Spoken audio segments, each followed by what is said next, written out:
case you've been living under a rock, all-time high, 123 a few days ago. How often do you look at your finances?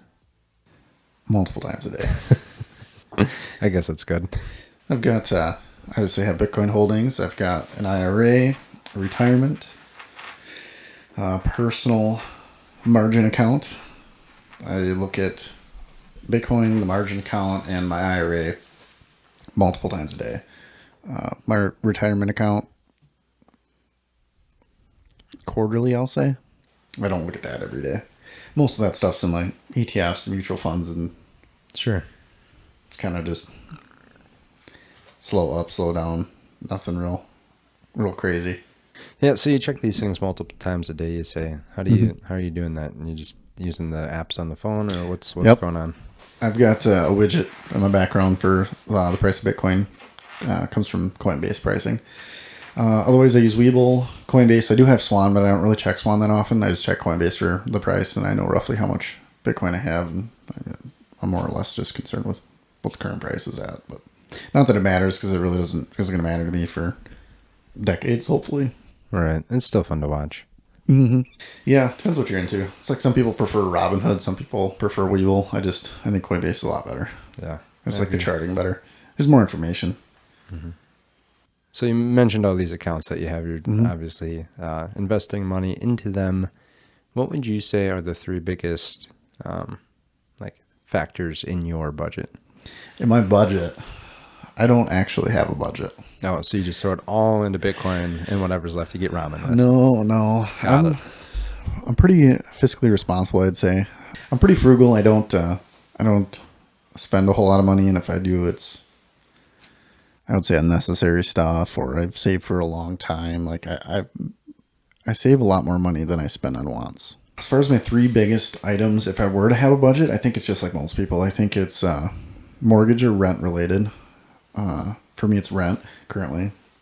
Automotive related, meaning I don't have a car payment, but you still got to buy tires and car insurance and gas and Naturally. all that stuff. And my third thing, I would probably say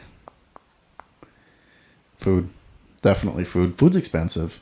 Yeah. Can't go without it. I mean, you're spending, depending on how many people you're feeding and stuff, but I mean, it's easily $100 a week for one person. I mean, and you don't want to cheap out on it. I mean, that's one area I've never, I don't want to say I've never tried to save money. Like if there's like a coupon, obviously I'll use it or something, but I'm not like a coupon clipper. But if something's like hanging in the aisle, like I'll use it. But I don't ever try and save money on food, meaning typically the cheapest food isn't the best for you. Like stuff like meat and produce are the most expensive, or you could just get like ramen or like TV dinners or like crap, and that stuff's like obviously not good for you. So like if I want produce, I buy produce. Like there's a lot of other ways I can cut costs in my life. You said you don't have a budget. Might be a little easier with the one-man show. I know with our family here, we keep a budget just to make sure we're not spending money in areas we don't want to be. Interestingly enough, in my top three, you forgot to mention taxes. I hate that word. Yeah, it hurts. It hurts. I hate looking at it in the budget, but it's where a lot of our money goes. In taxes, what's in your budget? What does taxes all encompass? Is it it's obviously not income tax, I'm guessing. It's probably like property and Actually, no, we track income tax in there too. Oh no. Why? Yeah. How do you look at that? Yep. All the money coming in, all the money going out. I guess we could take net, but Yeah. I mean, I can't even look at my check stub. yeah. I don't know. It's interesting. I like to at least keep an eye on it. But I mean, in Tennessee, we didn't have state income tax. God, that had to be so nice. Where did they make up the revenue? Sales tax? Sales tax wasn't that much higher. I don't know. It definitely has to be somewhere though. I mean, it's not like the roads were super great. I mean, blacktop with ditches that are 6 feet deep. I do remember that. It's kind of strange. Yeah. No curbing. Right. Just abyss.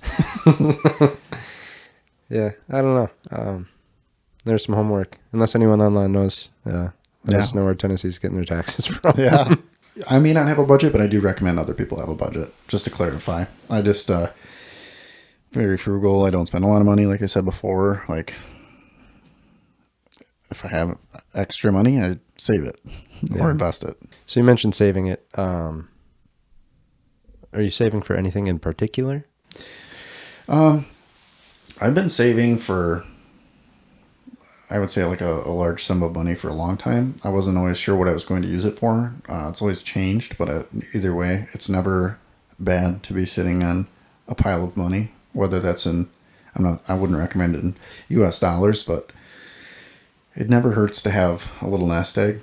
At one point in my life, it was for a house. At another point in my life, it was maybe to buy a business. At another point in my life, it was maybe to start a business. And I think all of those things are plausible. Yeah. Mostly a house, but Sure. if the opportunity presented itself, like if I was to find a great business to buy or something, like I wouldn't shy away from that. Yeah, I mean that's really the main reason I asked too. The silver wave is upon us. A lot of baby boomers going to be retiring. There's going to be a large transfer of wealth. What opportunities do you see for people like you and I with this transfer of wealth? I think with a lot of the baby boomers retiring, a lot of the ones that own their own business, I think there's going to be a lot of businesses coming up for sale. I think there's a lot of opportunity, and I've looked into this in the past. I know we've talked about this off camera many times. I think you pick any industry. We'll just pick HVAC. Well, I thought for sure you were going to go automotive. No, that's one we've talked about a lot. Let's do automotive. Here it is. We both have a background to some extent in the automotive industry. We actually used to work together as well. There is a lot of automotive repair shops in our area, and there's only a handful that own like multiple stores and stuff, but there's a lot of like one-off mom and pop shops, meaning that the industry is very fragmented. I think there's a lot of opportunity in a roll-up. For those of you who don't know, a roll-up is buying a lot of fragmented businesses in one industry and then managing all of them, combining resources like HR and like store manager. Like if you can have one store manager run like 3 stores instead of 1 store, like you can cut overhead. Same thing with like accounting. Like if each one of these places pays for accounting, a lot of times it's much more practical if you own like 3 businesses and instead of each one of them paying for an accountant, you pay for one for all 3. You kind of consolidate a lot of overhead that way. Also, you can cover a much larger geographical area. I think there's a ton of opportunity with that. Yeah, I mean, even if you just like look down the road from me, you've got, I don't know, half a dozen auto repair shops within 2 miles. You got HVAC, like you mentioned. You got landscaping and just a bunch of fragmented businesses. Also, you can consolidate like marketing and stuff like that. And another thing too is if you have like one small mom and pop shop, if you buy up all of these other mom and pop shops, you can basically create a brand and package them all together. And depending on business size too, if you ever wanted to sell it, it changes the value of the overall business. Changes like a multiple of EBITDA, earnings before taxes and depreciation. If you have more businesses rolled up into one, a lot of times if it generates enough revenue, you can get a higher multiple. So I think there's a lot of value in that. And if they're really small and owner operated, if you take the owner operator out, there's really not a lot left of the business. So like if you were to buy the business because you want the business and not buy a job, the business isn't really worth a lot because you have to pay yourself a salary because then you have to work at the business. Right. It's like if you own a flower shop and you do everything and you're the guy, if you buy that business, like you're going to have to pay yourself a salary. You have to take that out of the earnings of the business because it's not really earnings or profit of the business anymore. And it doesn't make sense to just buy yourself a job. So a lot of these businesses that are just small mom and pop shops, like small building, they're typically not worth a ton. Sure. Or the revenue numbers aren't huge. So let's go a different route then. Like say business wasn't for you. I mean, what other opportunities do you see for our generation? I mean, a couple of things that come to my mind is their houses, for one. For 2, you got their senior care. So, I mean, those are 2 big things right there. I think there'll be a lot of houses coming on the market. I don't think we're going to see like a housing crash by any means, but No. A lot of rentals and stuff. A lot of older boomers have their own house and rentals. I just found out the other day somebody that I work with who's getting closer to retirement owns like quite a few. I'll say like 5 to 8 rentals, and I didn't know that. which is interesting. But eventually they'll retire. They may not want to manage them. They Right. may want to get rid of them, or eventually when they do pass, like someone else will own them, whether it's their kids or if they don't have kids, or I don't know. Also, there's a lot of people that want to sell that stuff before they need senior care. Sure. And kind of get rid of their assets and pass it on early, I'll say, before they go into senior care, because senior care is tremendously expensive and it will chew through your life savings in less than 12 months for most people. So it's quick. just insane. Yeah. So lots of opportunity. I guess it's always good to keep building that nest egg. As far as like where you're putting these savings, like, did you ever think about investing outside of the U.S., like other country stock markets? Yeah, I've actually looked into that in the past. Investing outside of the U.S. is a good way to diversify. So you can diversify, like if you buy the S&P 500 right now, like a huge portion of the S&P 500 is just the Mag 7, which is pretty much all tech stocks. And if tech takes a big hit, your whole portfolio takes a big hit. So it's good to diversify. I mean, it depends on your age also, but a good way to diversify is to get outside of the U.S. I've looked into it in the past. I don't think you'll see the growth potential. There has been a lot of talks of that lately with the trade war going on, that America's tremendously overvalued. I've heard that of all the publicly traded companies, as a composition, the U.S. makes up like 70% of the value. So meaning you could buy the U.S. for 70 cents, or you could buy the rest of the world for 30 cents. And a lot of people are thinking there might be more growth and value outside of the U.S., but I don't see them outperforming us. I just don't. Sure. We're the innovators. I mean, we just create so much value. There's no other company in the world, like in video. Like, they're just not cranking out these kind of companies. Unless it's Bitcoin. Yeah. Well, not a company, but yes. We're definitely not a publicly traded company, but Right. Worldwide, though. yeah, but worldwide. So if not these other country stock markets, like, do you still see value in real estate, like investing in real estate? Yeah. I know you and I have gone over this in the past. Like, if you have a rental, does it make sense to? It depends on how much equity you have. There's a lot of factors, but in your instance, does it make sense to pull equity out and invest in Bitcoin? Well, it depends on the duration of the loan and the percentage interest you're going to pay. But I think it is still worthwhile to buy real estate, especially like rentals, single family or multifamily. I think that will still, if bought properly, will still outperform Bitcoin even. Yeah, everything's a numbers game, and I hope everyone just keeps that in mind when they're thinking about their own situation. Just to clarify, I don't mean like the value of the home is going to go up like 75% a year like Bitcoin has for like the last decade. Right. What I mean is, like, if you were to say your down payment on a rental is like 20 grand, like you're investing 20 grand, versus if you put that down payment in on a rental, someone else keeps adding to the pile of money every month, which is not your money. Right. It's like someone's investing for you, basically. Yeah. So it's hard to beat that. I mean, if you make over 30 years, you're going to have, say the house will be 350, 400 or whatever it will be. It's hard to turn 20 into 400 in that same duration of time. Especially if you can get it to cash flow, because then you can put that money into Bitcoin and double dip. Yes. If anyone has any cash flowing assets they'd like to get rid of, call me. Yeah, so, I mean, obviously that's residential. You said multifamily, single family. How do you feel about commercial? I don't know anything about that space, really. I've always heard it's great. I don't know. I don't know enough about the space. I feel like when the stuff's vacant, it's vacant for a little bit, and I just don't understand how you can make payments while it's vacant. Yeah, no, I would like to expound on that topic more, so we'll have to get a special guest in here and help us learn. Mm-hmm. All right, so we just covered a lot of different investment opportunities, specifically with buildings on them. But what if they don't have buildings on them? Would you invest in land? Oh, this is a bit of a loaded question. I've actually looked in the past at investing land. There's some land, I don't know why, I've just always wanted, very, very, very close to where I grew up. It is agricultural land. And I was just wondering, like, if I bought it somehow and then was able to rent it out if I would like be able to cover payments in any way, and then utilize land later, like build a house later in life or something like that. Sure. Buying agricultural land and renting it out is like the worst investment I've ever ran the numbers on ever in my entire life.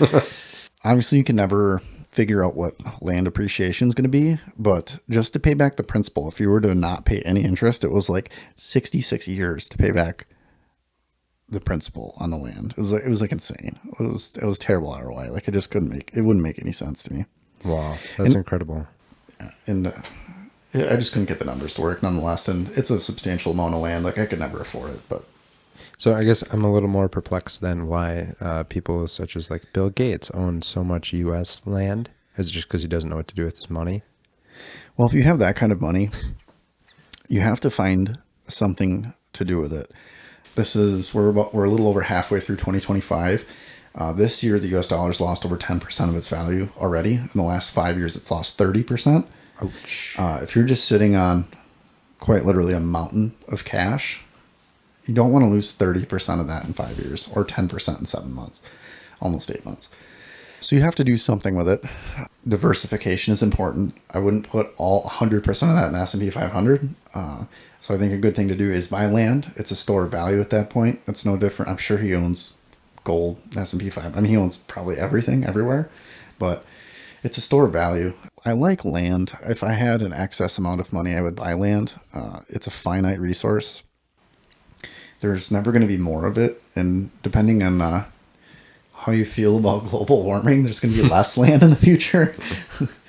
I just think you can't go wrong when you have that kind of money. But at that point, you're not necessarily trying to get ahead. You're trying to preserve wealth. Sure. So it's a little bit different strategy. And there's tax implications with that. Yeah, obviously, like if you have a fun hobby like hunting or something and you want your own land for that, that's a different scenario. But Yep. From a purely investment standpoint, for somebody like you and I, it's probably not a good idea. I know he owns like hundreds of thousands, or at least over 100. I'm almost positive it's hundreds of thousands of agricultural land. At minimum, I'm sure what he gets with rent revenue and stuff, it would cover expenses, meaning like taxes and stuff like that. And it would only appreciate. Well, I would say appreciate, but it's only appreciating because the dollar's losing value.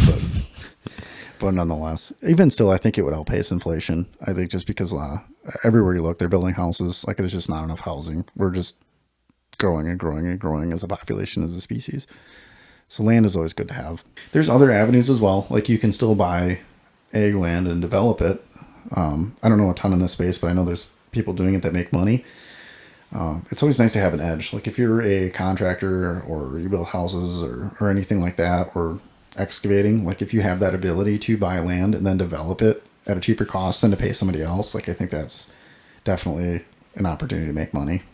So I wouldn't say that buying land is a bad thing or not a good vehicle, but I feel like you need some kind of edge.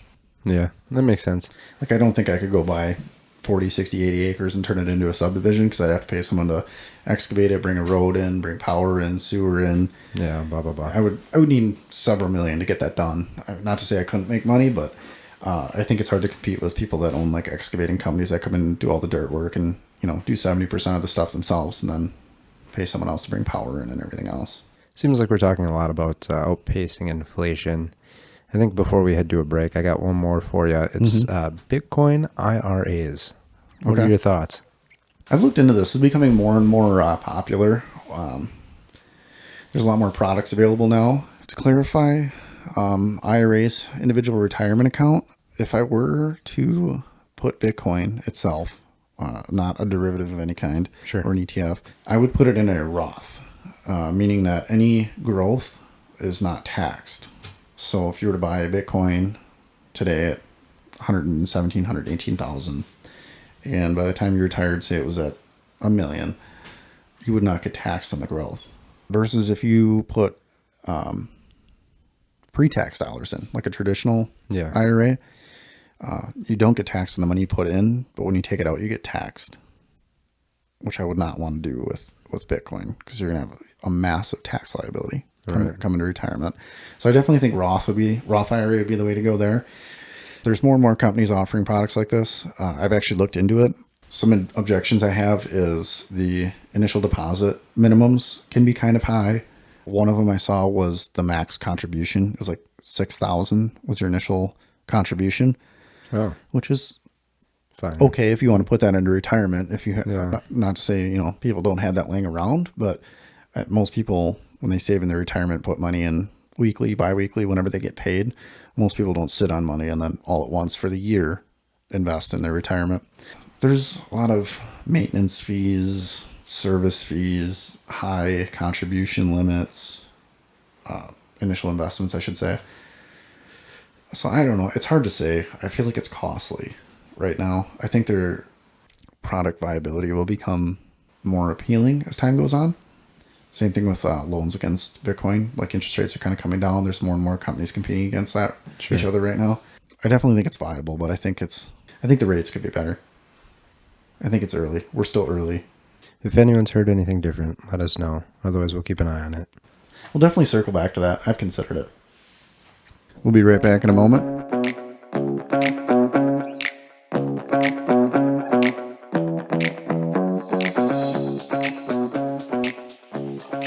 Thanks for sticking with us. So if you had to give yourself some advice, what would you give yourself 10 years ago? What advice would I give myself 10 years ago? Yeah. Like if you could go back and be like, hey, Bitcoin, all your money. Yeah. I feel like every generation could have said that about any cherry pick stock or, Oh, or for something sure. like Yeah. that. Yeah. It's not Back to the Future, but 10 years ago, what was I doing 10 years ago? Where would that put me? yeah. 24? I was a much different human being at 24.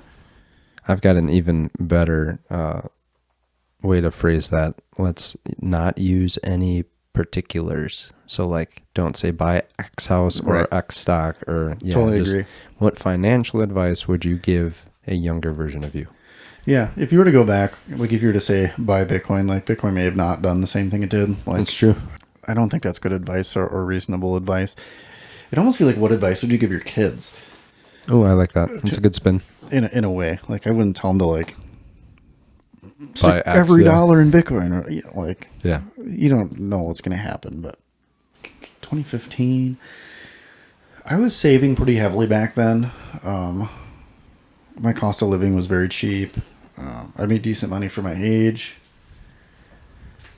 I think I would have liked to learn more about money, compounding interest, investing, real estate, basically all the stuff I learned. I just wish I would have learned it sooner.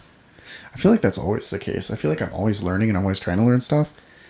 I always wish that I had the knowledge I had now earlier. I feel like I'd be further ahead. I feel like that's the case with anyone.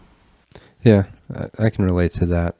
I guess the next question I would ask then is, what do you want to know in the future? Like, what do you think you're going to want to know? Like, should you be talking to somebody older and seeing if you can learn that stuff now? Man, that's very thought-provoking. I would say out of anything I can learn, I think the next chapter of my life, or what I would like it to be in the scope of my professional life, I would love to steer the ship. And what I mean by that is I've always had a want to, I always used to say own my own business, but I'd like to like run a business. Like I'd like to be more towards the top in leadership. Sure. And really have my hands on the dials and try and steer the ship. I'd really like that opportunity. I think I do have that opportunity where I'm at. It's going to take a little bit of time. I don't have, there's some milestones I have to accomplish first, but I definitely think that's an opportunity. I'd like to find somebody I work with that can mentor me as well. There's a few guys that are further along in age and career path than I am.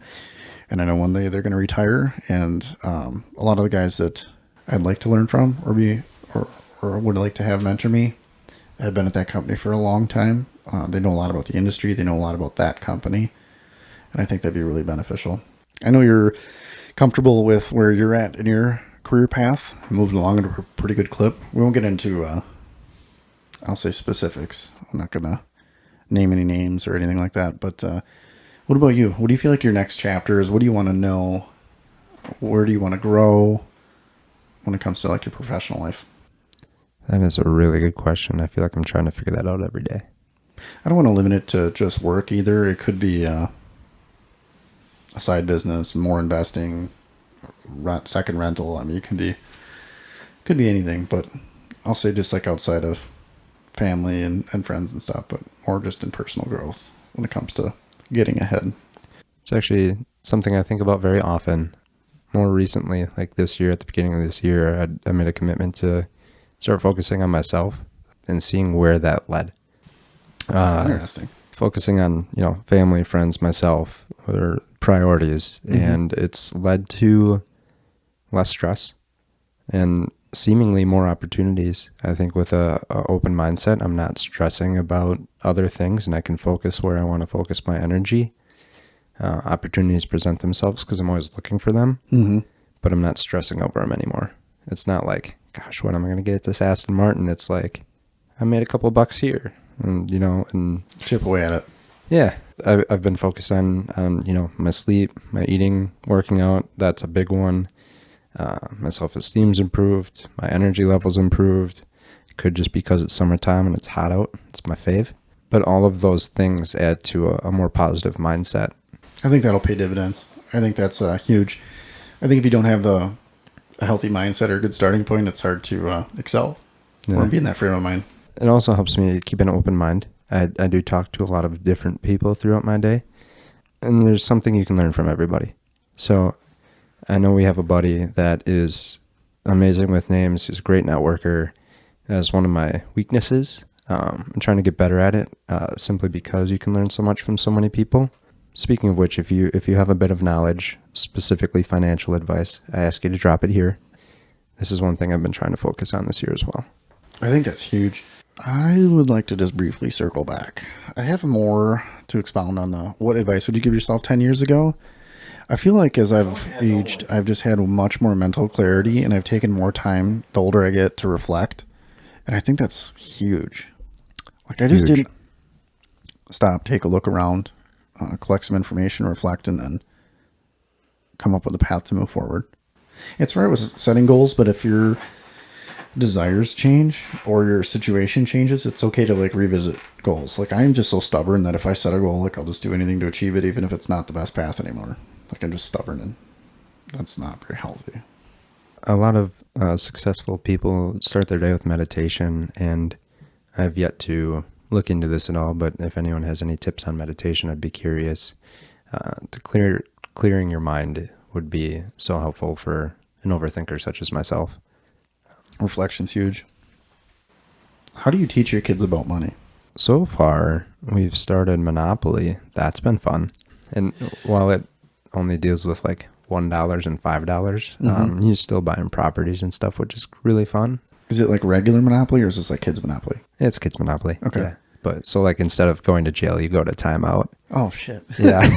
No, it's not a swear word. They obviously they are surrounded by a bunch of people who love them, so they are constantly getting gifts, toys, money, just odds and ends. And we really are trying to teach them the value of money, but with all these things coming in, it's hard because they just grew up with them. Mm-hmm. One of my son's latest addictions are Hot Wheels. He wants all the little tracks that it comes with.